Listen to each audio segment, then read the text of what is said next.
사랑하는 여러분, 주님의 은혜와 평강이 삶에 함께 하시기를 바라고 축복합니다. 오늘 말씀은 창세기 12장 1절에서 9절입니다. 사랑하는 여러분, 세계적으로 유명한 제단들이 있습니다. 이제 제단, 그 신에게 이제 나아가는 그런 제단들이 있는데, 우리가 잘 알기로는 이제 지구라트가 아마 대표적인 그런 제단의 형태가 될 테인데, 뭐 이집트의 피라미드나 이런 고대 건축물들을 보면 그 높이가 어마어마하죠. 그 규모가 엄청납니다. 대개 기원전 2000년 정도 이전의 건축물들이 그 규모가 어마어마하고 엄청 큰데, 메소포타미아, 지금 이라크에 있는 주요 도시들에 있는 지구라트들은 그 내부를 진흙을 이긴 벽돌로 채우고 외부는 구운 벽돌로 덮어서 높이가 무려 40m에 이르는 어마어마한 규모의 거대한 제단, 그러니까 신전, 이걸 만드는 거죠. 그게 고대의 일반적인 모습들이었다는 것을 우리가 알고 있습니다. 지금까지 발견된 세계 곳곳의 지구라트가 한 25개 정도 있다고 하던데, 원상태가 보존된 것은 거의 없는 것 같고, 하지만 현재까지 가장 잘 보존된, 그 보존 상태가 가장 좋은 지구라트가 재밌게도 우리가 읽고 있는 창세기의 우르라고 나오는 우르에 있는 지구라트가 가장 보존 상태가 좋다고 합니다. 우르는 이제 지금 그 이라크 저 250km 남부 쪽이죠. 그 지방인데 현재 지명은 타랄 무카이아르, 뭐 그렇게 부른다고 합니다. 여기에 있는 게 보존 상태가 제일 좋고, 사진에 나오는 보통 지구라트라고 이제 사진에 딱 나오는 아주 제대로 생긴 지구랏은 그 우르에 있는 지구랏이라고 이야기를 많이 하더라고요. 가장 큰 지구랏은 무려 이 길이가 102m, 높이는 남아 있는 게 24m인데 이게 가로가 100m가 넘는 걸 봤을 때 아마 50m에 이르는 엄청난 규모의 지구랏일 거라고 또 합니다. 근데 이 우르에 있는 지구랏이 창세기 11장 28절, 31절에 나오는 데라와 아브라함이 그 이주에서 나오게 된 바로 그 우르라고 이야기를 합니다. 근데 사랑하는 여러분, 그러면은 믿음의 선조들이, 믿음의 조상들이 하나님 앞에 쌓았던 제단은, 그 어마어마한 규모의 지구랏을 만드는 그 시대 속에 하나님 앞에 살고 존재했던 그 믿음의 선조들, 그들이 하나님 앞에 쌓았던 제단의 규모는 어떠했는가요? 우리가 알죠. 그렇게 눈으로 보기에 크게 볼만하지 않았거든요. 그 제단은 규모가 크지 않았습니다. 그냥 한 사람이 돌 가지고 쌓아서 하나님께 예배를 드린 제단이었거든요. 좀 신기하지 않나요? 어마어마한 규모의 신전을 만들고 어마어마한 규모의 제단을 만들어서 그 제단을 통해 신에게 나아가려고 했던 사람들과 달리 믿음의 선조들의 제단은 매우 보잘것없고 볼품 없었다고 하는 겁니다. 아주 작은 소규모의 것이었죠. 신명기 27장 6절에 보면 이런 말씀이 있습니다. 너는 다듬지 않은 돌로 내 하나님 여호와의 제단을 쌓고, 그렇게 말하거든요. 그 지구랏들은 다 잘 다듬은 돌들입니다. 어마어마한 규모의 그런 가죽이죠. 진흙으로도 이렇게 만들어서 이렇게 쌓았지 않습니까? 근데 하나님께 제사를 지내는 제단에 대한 신명기의 말씀은 다듬지 않은 돌을 가지고 제단을 만들라, 그렇게 말씀합니다.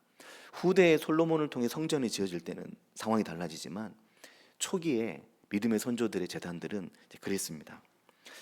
그것은 그 제단을 통해서 어마어마한 걸 만들어서 우리가 이만큼 했다, 그래서 신에게 나아간다, 이런 거를 아예 못하도록 별 볼 일 없고 볼품 없는 제단을 만들고 그곳에서 그냥 소규모의 양 한 마리, 짐승 하나, 그걸 하나님께 번제로 드리면서 예배를 드리는 그 인격적인 하나님과의 관계와 하나님의 말씀이 더 중요한 관계를 만들고 있다는 것을 우리가 알 수 있습니다.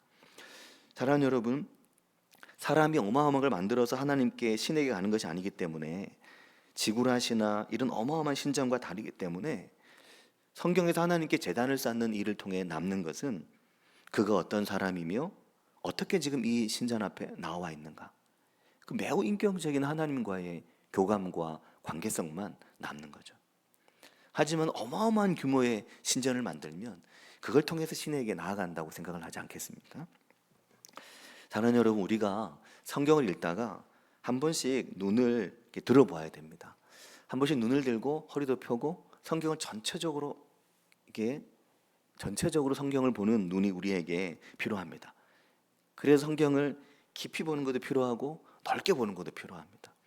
그래야만 깊이 볼 때 못 보는 것을 넓게 보는 것을 통해 보고, 넓게 보면서 못 보는 것을 깊이 보면서 볼 수 있기 때문에 성경을 처음부터 끝까지 휙 보는 게 되게 중요합니다.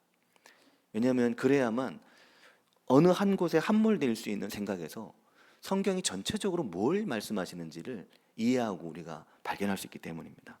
무엇을 말씀하고 있는가, 또 오늘 나에게는 뭘 말씀하고 있는가, 제단을 쌓는다, 이걸 통해서 하나님 오늘 내게 뭘 말씀하시는가, 이런 부분들을 폭넓게 생각하는 게 굉장히 필요합니다. 이 처음 성경에서 제단이 언급되는 것은, 제단이라는 말은 나오지 않지만 아벨이죠. 아벨이 하나님께 이제 예배를 드렸지 않습니까? 그러니까 아벨은 그 제단 때문에 결국 죽게 됩니다.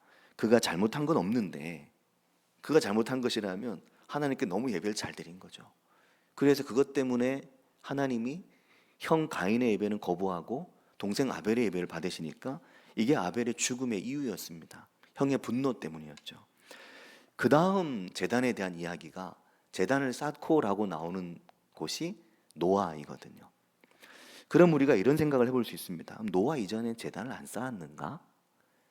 그러나 아벨이 하나님께 예배를 드렸다는 것과 또한 몇 가지들을 생각해 보면 노아 이전에도 당연히 제단을 쌓고 예배를 드리는 일이 있었다는 것을 알 수 있습니다.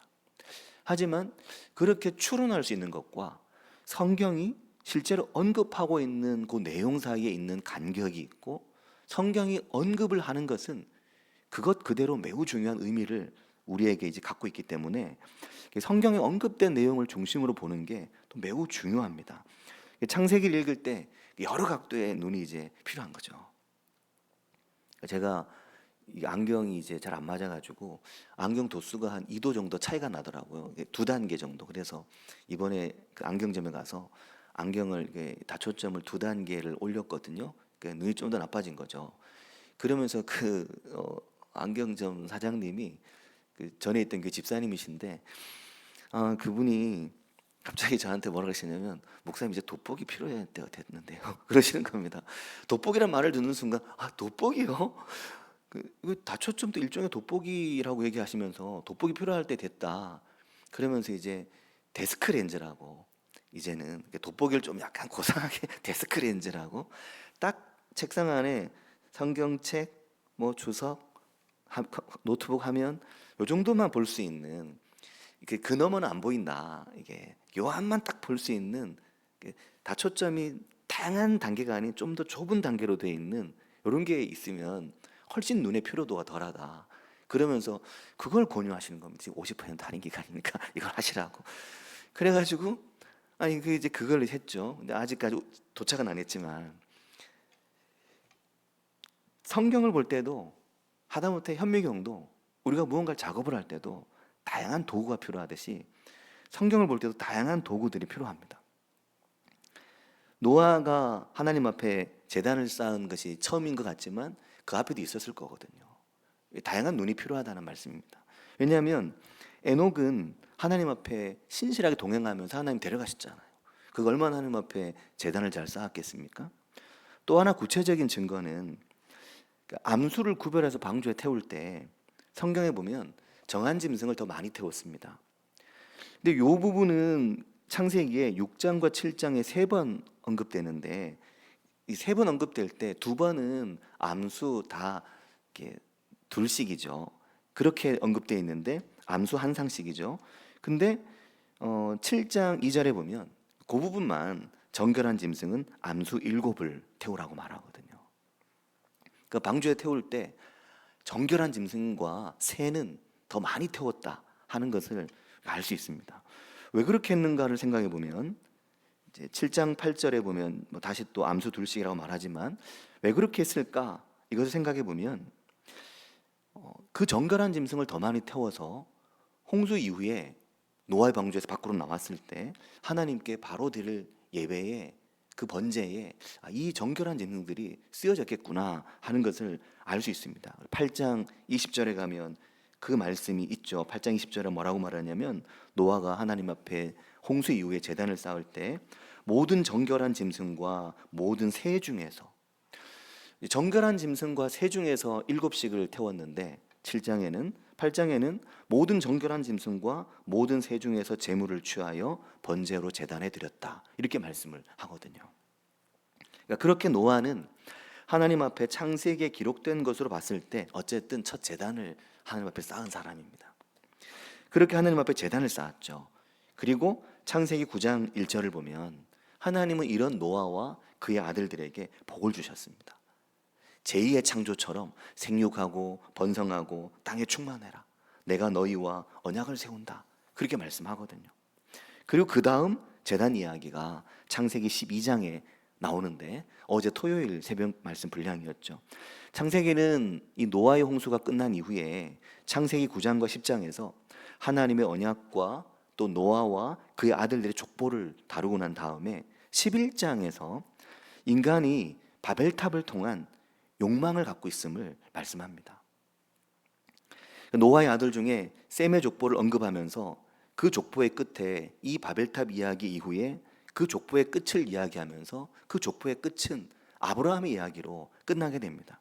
그러니까 창세기는 11장, 12장으로 넘어가면서 이제 아브라함이 등장을 하게 되는 거죠. 그리고 창세기 12장에서는 아브라함의 이야기가 본격적으로 시작이 됩니다. 근데 이 아브라함이 근데 어떤 사람이었습니까? 아브라함은 가는 곳마다, 그가 머무는 곳마다 하나님 앞에 제단을 쌓는 사람이었습니다.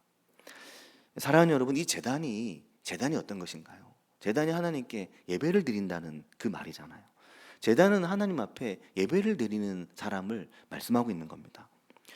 사랑하는 여러분, 우리가 성경을 읽을 때 성경의 많은 이야기들 속에서 중요한 어떤 하나의 흐름을 잘 쫓아가는 게 굉장히 중요합니다.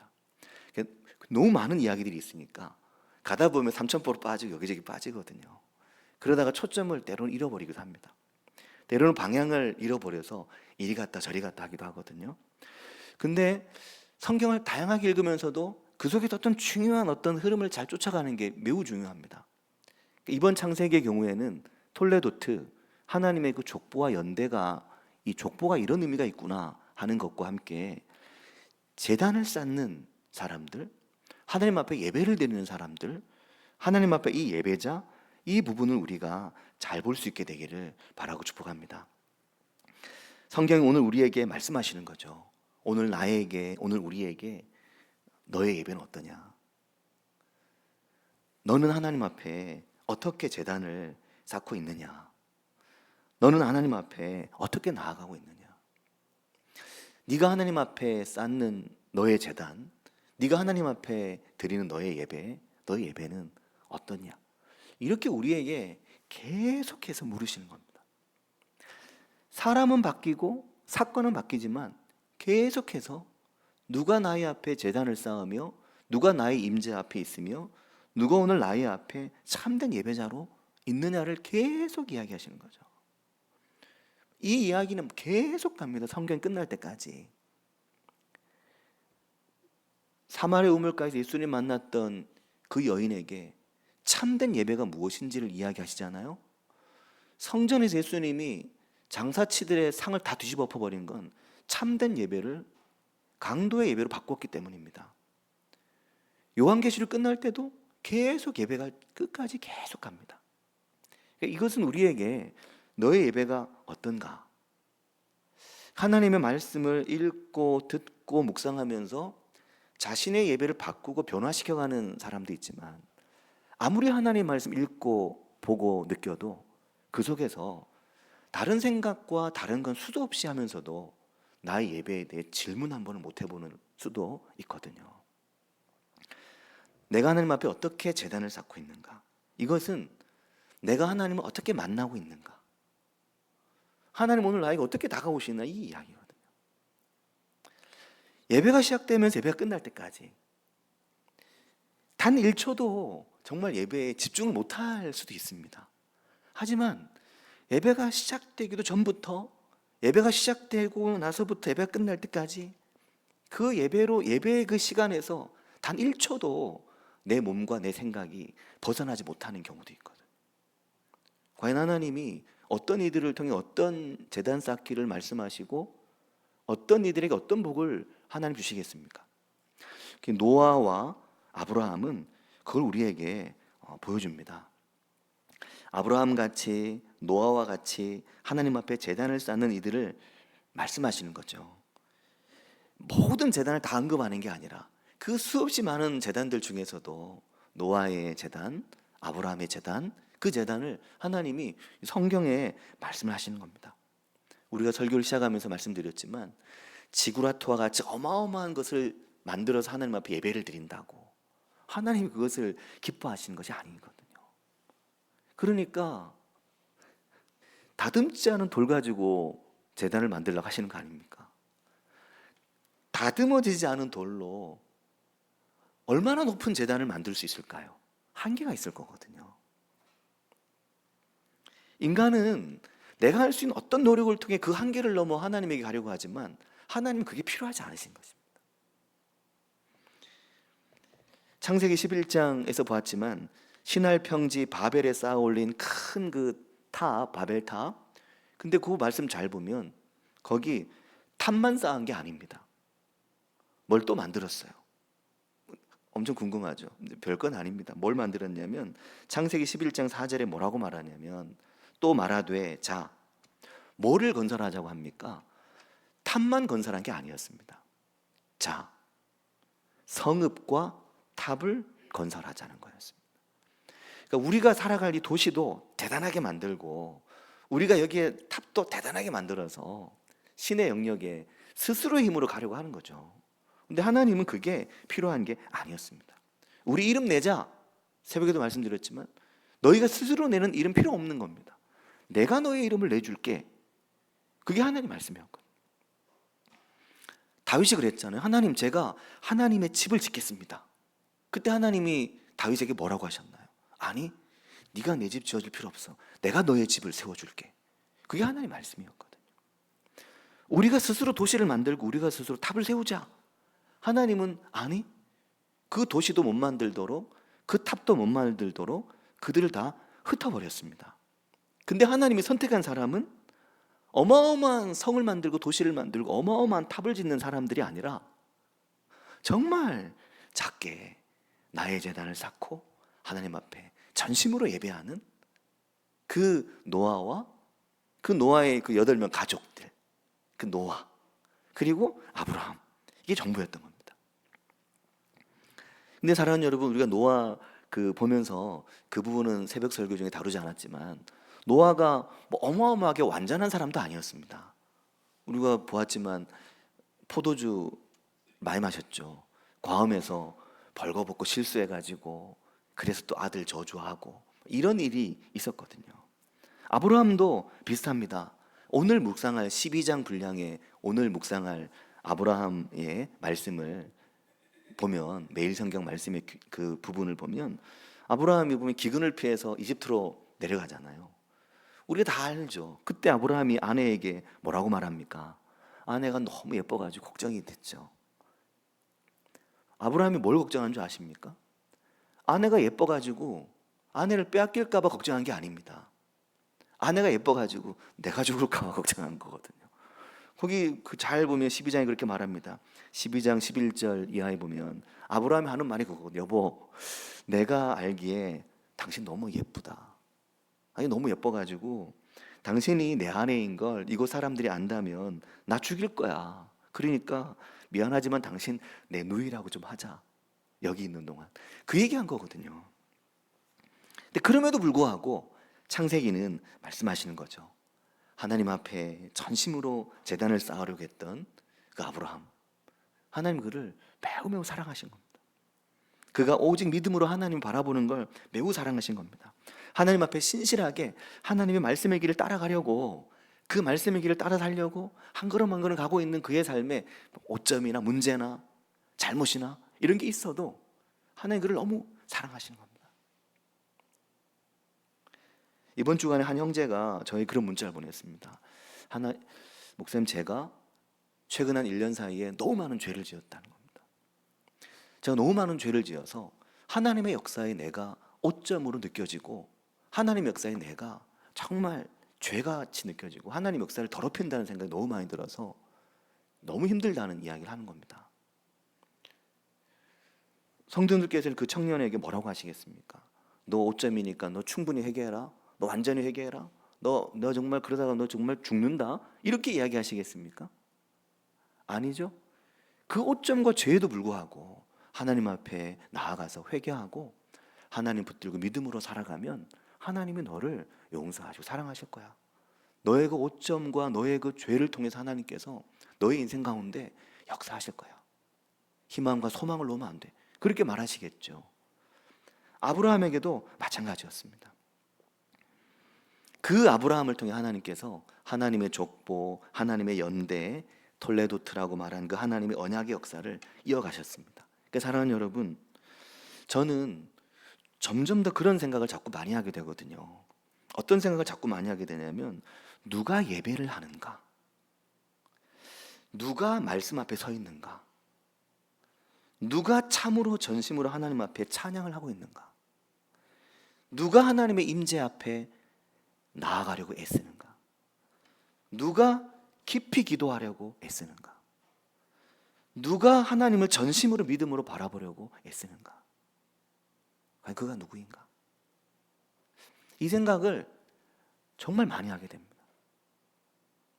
누가 그렇게 하고 있나? 그 말은 곧 나는 그렇게 하고 있나? 그 말이죠. 아니면 나의 바벨탑, 나의 큰 성읍을 위해서 무언가를 내가 하고 있는 건지, 아니면 그냥 내가 하나님을 전심으로 바라보고 어떤 것도 없이 하나님을 바라보고 하나님 앞에 제단 쌓고 하나님 말씀에 청종하고 그렇게 내 귀와 눈을 하늘을 향해 열고 살려고 하고 있는가? 사랑하는 여러분, 오늘 말씀에서 보듯이 아브라함을 향한 하나님의 복이 엄청나잖아요. 어제 새벽에 다 얘기해가지고 어제 새벽 말씀을 들어보셔도 됩니다. 어제 충분히 그 말씀을 나누었던 것 같습니다. 하나님께서 아브라함에게 주신 복이 어마어마했습니다. 하나님은 아브라함을 향해 정말 어마어마한 복을 주셨습니다. 하나님 당신이 복이시거든요. 우리가 하나님 축복해 주십시오 그러는데 그 말을 쓰면 안 됩니다. 하나님 축복하는 분이 아니니까요. 축복은 복을 빈다는 말이라, 축복은 우리끼리 쓰는 말이고, 집사님 축복합니다, 권사님 축복합니다, 이거 우리가 하는 말이고, 하나님은 복이시기 때문에 복을 주시는 분이시죠. 그러니까 하나님 축복해 주세요 이러면 안 되고, 하나님 복 주십시오 그렇게 말해야 됩니다. 근데 오늘 창세기 12장은 하나님께서 아브라함을 부르셔가지고 아브라함에게 네가 복이 되리라 그러시는 겁니다. 12장 1절은 너는 너의 고향 친척 아비의 집을 떠나 내가 내게 보여줄 땅으로 가라. 내가 내게 보여줄 땅으로 가라 그러십니다. 왜 가라고 하실까? 무엇 때문일까? 왜 하나님은 그 많은 사람 중에 그 아브라함을 선택하셔서 그에게 네가 복이 될 거야, 내가 너에게 보여줄 땅으로 가라, 그렇게 그 많은 사람 중에 아브라함에게 이 말씀을 하실까? 그 말씀을 나를 향한 말씀으로 바꾸어 읽어야 됩니다. 하나님, 오늘 나에게 내가 너를 복이 되게 할게. 내가 너에게 보여줄 땅으로 가. 내가 너에게 보여주는 땅으로 가.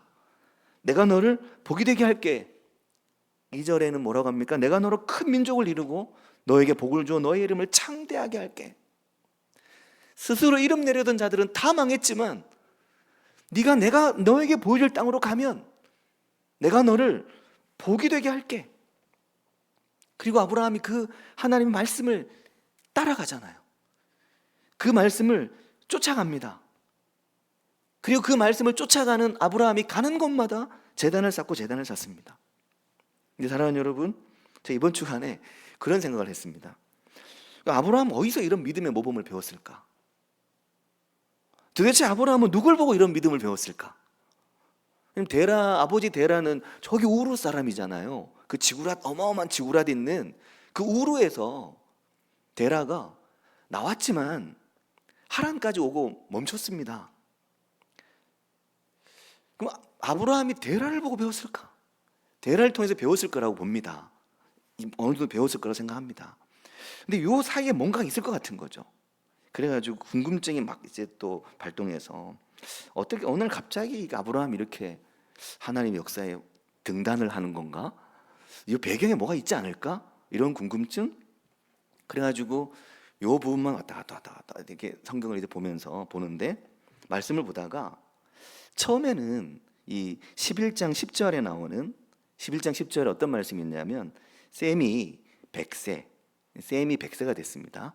아브라함의 첫째 아들 셈, 아니 노아의 첫째 아들 셈, 셈이 100세인데 이 때가 언제였냐면 홍수 후 2년이었습니다. 홍수가 나고 그리고 2년이었죠. 노아의 나이를 기준으로 보면 노아 602세인 겁니다. 노아 600세 홍수가 났으니까. 근데 홍수 2년에 아르박삿을 낳았다고 말씀하거든요.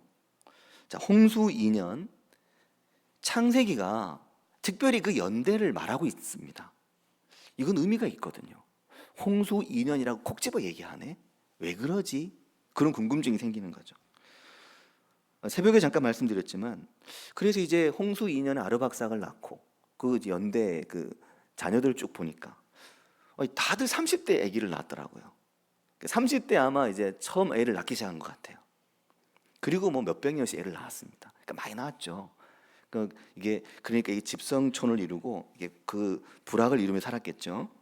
근데 11장 12절 이하에 보면 이제 아르박삿은 35세, 셀라는 30세, 에벨은 34세, 벨렉은 30세, 르우는 32세, 스룩은 30세, 그 다음 나홀은 29세.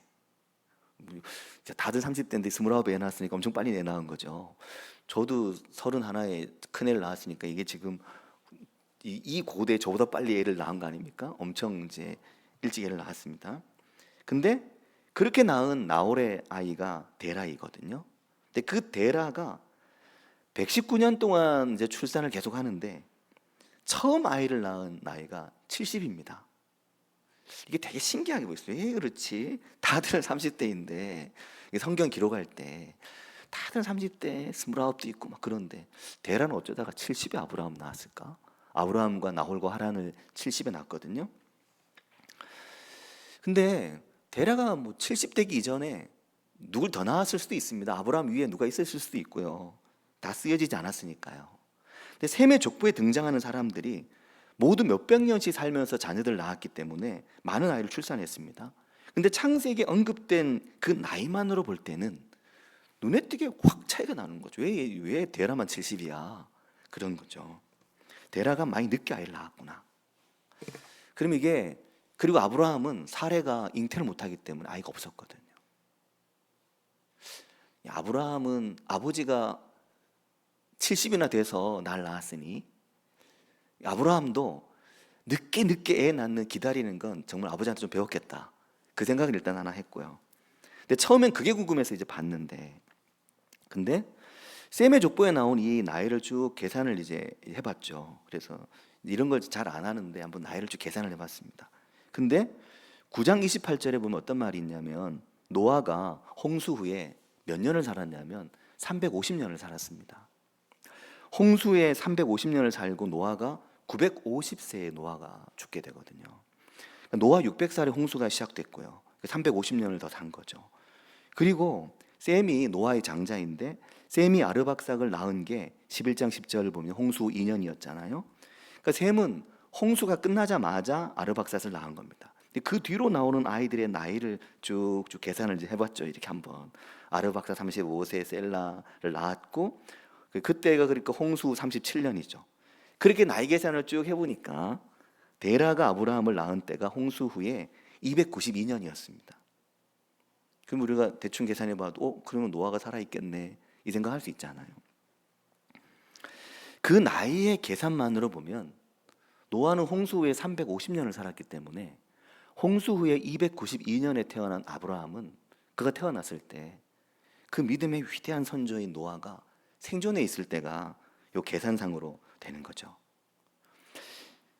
노아가 아주 고령이 되었을 때 그가 경험한 홍수와 그가 경험한 제단 쌓는 일 그것을 이 말씀상으로는 어린 아브라함은 보거나 듣거나 했을 거거든요. 데라는 왜 가나안으로 갈 마음을 가졌을까? 그거 되게 궁금하잖아요. 데라는 왜 가나안으로 갈 마음을 가졌을까? 이 노아의 후계 속에 있는 그들이 어떻게 살았는지, 그들이 어떤 형편이었는지, 그들이 어떤 상황이었는지 성경이 다 말하지 않는 부분을 다 알 수 없습니다. 마치 오늘 이 자리에 앉아 계신 성도님들이 어떻게 살아왔는지, 어떤 내력을 가지고 있는지 이력서 들고 매주마다 이력서 가슴에 붙이고 예배 드리는 거 아니잖아요. 다 모릅니다. 우리가 어떤 인생을 살아왔는지, 어떤 상황이었는지. 하지만 사랑하는 여러분, 하나님의 역사는, 하나님의 연대는, 하나님의 톨레도트라고 말하는 그 하나님의 연대는 어떻게 살아왔는지, 어떤 여건이었든지 그 역사에 유전되고 흘러가고 건너가고, 그 속에는 어마어마하게 많은 방해 요소들도, 끔찍한 요소들도 있지만 그 모든 걸 다 뛰어넘어서 하나님의 역사는 흘러간다고 하는 겁니다. 그래서 우리를 하나님의 사람으로, 하나님의 백성으로 세우시는 거죠. 그것을 어떻게 할 수 있느냐면 그들의 하나님 앞에 최고의 제단을 쌓는 일로, 그들의 하나님 앞에 최선의 예배를 드리는 일로, 그것을 통해서 하나님의 역사가 흘러가는 겁니다. 나는 믿음이 없어요.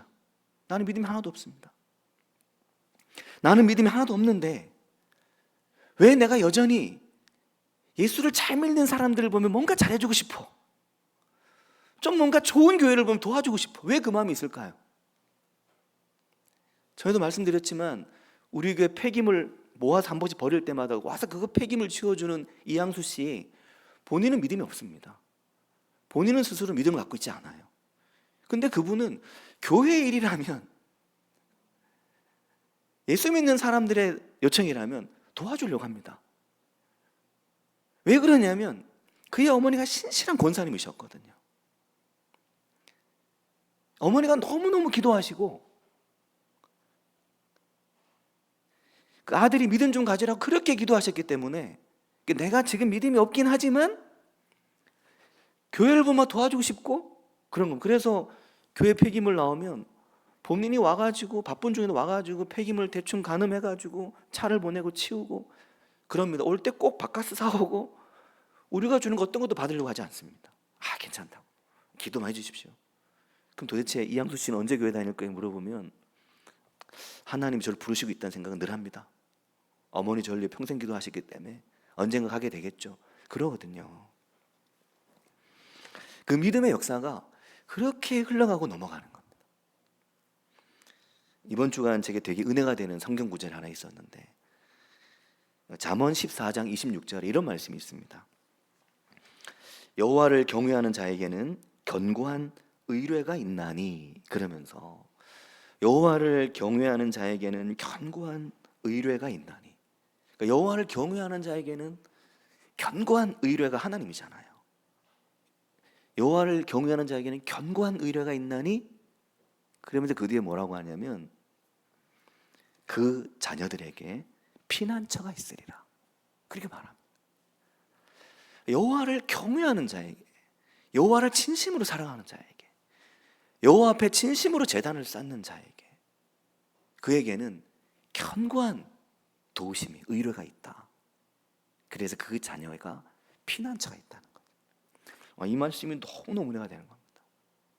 아무리 자녀를 늦게 낳았다고 한들, 아무리 어떤 어려움이 있었다고 한들, 아무리 힘든 여건과 아무리 어려운 장애물과 아무리 큰 상처를 가지고 있다고 한들, 그것이 하나님께서 우리에게 이루고자 하신 하나님의 은혜의 역사, 은혜의 연대, 은혜의 그 톨레도트를 막지 못하는 것입니다. 그 은혜가 우리 가운데 있길 바라고 축복합니다. 같이 기도하겠습니다.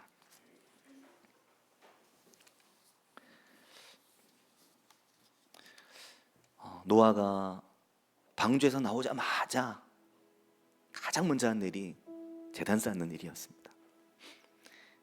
그 신세계를 보고, 다시 열린 세상을 보고 얼마나 할 수 있는 게 많았을까요? 하지만 나오자마자 제단을 쌓습니다. 아브라함이 가는 곳마다 제단을 쌓습니다. 생략된 무수히 많은 이야기가 있지만 그 모든 역사와 그 모든 연대와 그 모든 사건들을 넘어 하나님의 사람들은 그렇게 세워지고 살아가는 거죠.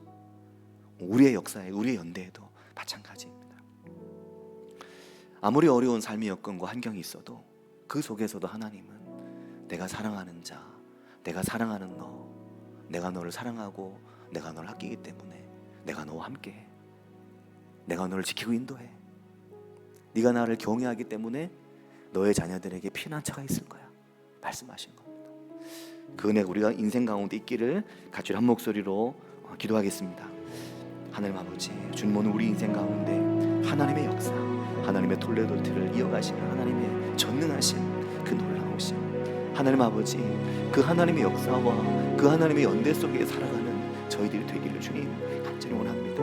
아버지, 오늘 우리가 어떤 환경과 어떤 여건 속에 있어도, 어떤 어려움과 어떤 장애 속에 있어도, 어떤 문제 속에 있어도 하나님 아버지, 위대한 믿음의 본으로, 위대한 믿음의 사람으로, 위대한 하나님의 말씀의 사람으로, 비록 내 삶이 위대하지 않아도 하나님 앞에 제단을 쌓으며 믿음으로 나아갈 때 주님 그 인생을 통해 하나님의 역사를 이어가시며 하나님의 연대를 이어가신 하나님, 주님 그 자녀들에게 견고한 피난처가 되시는 하나님, 그 인생에 이루시는 하나님, 주님 그 은혜를 봅니다. 주님 노아의 후손 속에서 그 위대한 믿음의 조상 아브라함을 일으키시고 그 아브라함의 역사를 통해서 그 위대한 믿음의 역사를 일으키신 하나님, 주님 오늘 우리의 역사와 연대 속에 이루실 하나님의 역사, 하나님의 은혜, 주님 오늘 내게로 흘러온 하나님의 은혜, 주님 그 은혜가 이어지게 하시고 은혜를 살게 도우시고 인도해 주시기를 주님 원합니다. 아버지, 주님 역사하시고 함께 주시옵소서. 주님 이름 부르시며 주님 오늘 동행하시고 은혜 부어주시기를 주님 간절합니다. 아버지,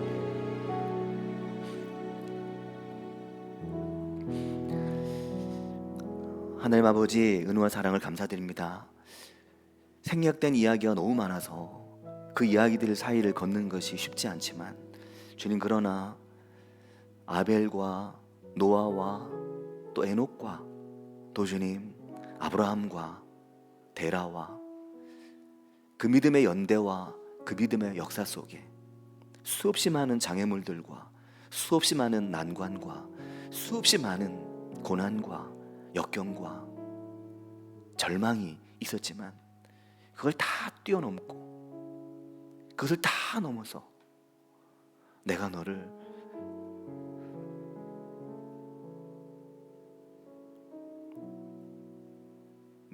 복이 되게 할게 말씀하시는 하나님, 네가 복이 될 거야. 너를 축복하는 자는 내가 복주고 너를 저주하는 자는 내가 저주할게 말씀하신 하나님, 그 하나님 안에서 오늘도 살아가고 그 하나님 안에서 소망을 하고 그 하나님 안에서 제단을 쌓으며 그 하나님께서 내 인생 가운데 역사하시는 그 기이한 일, 어떻게 일하시고 어떻게 역사하시며 어떻게 바꾸시고 어떻게 변화하시며 여호와를 경외하는 자에게는 견고한 의료가 있나니 그 자녀들이 피난처가 있을 것이라고 말씀하시는 그 말씀의 은혜와 역사가 내 삶에 어떻게 나타나는지 바라보며 오늘도 제단을 쌓고 내일도 제단을 쌓으며 하나님의 임재 앞에 나아가는 저희들이 되기를 간절히 원합니다. 아버지 하나님께서 저희와 함께 하실 것을 믿고 예수님의 이름으로 기도합니다. 아멘.